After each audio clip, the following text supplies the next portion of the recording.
I have no great beef with the technologists. I'm a user of the technology. Okay. I want to make the technology as safe as possible, and I have some specific suggestions about how to do that. I know that the big issue within the top echelons of this industry is when do we announce we have a safer phone without having huge legal liability. And there's a big fight going on right now on exactly that issue, because the engineers know how to make phones a bit safer. They know, for just one example, you can make routers that go to sleep and only wake up when you need them. You do not need a router that's on 24/7. You'll save greenhouse gases. It's very simple. In fact, Huawei, the company you may have heard of, has gotten into trouble when they marketed a baby-safe router. I teach in China at Sichuan University, where I'm going to be in a week.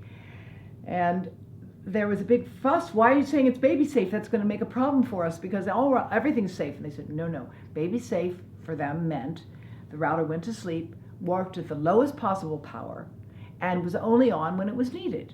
Well, that's what you can do with all your devices. It would mean a delay. It would mean, and you can't do it with phone, voice for phone. You can't do that. But for everything else, you can.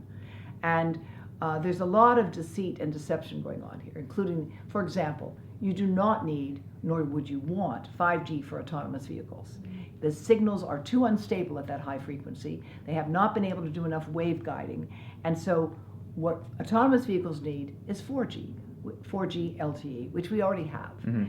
You will not need 5G for voice. You need 4G for voice. So the idea that you're going to get faster, better signals with 5G is, the salespeople have sold that one. But the people who build the phones and build the devices know that that's not the case.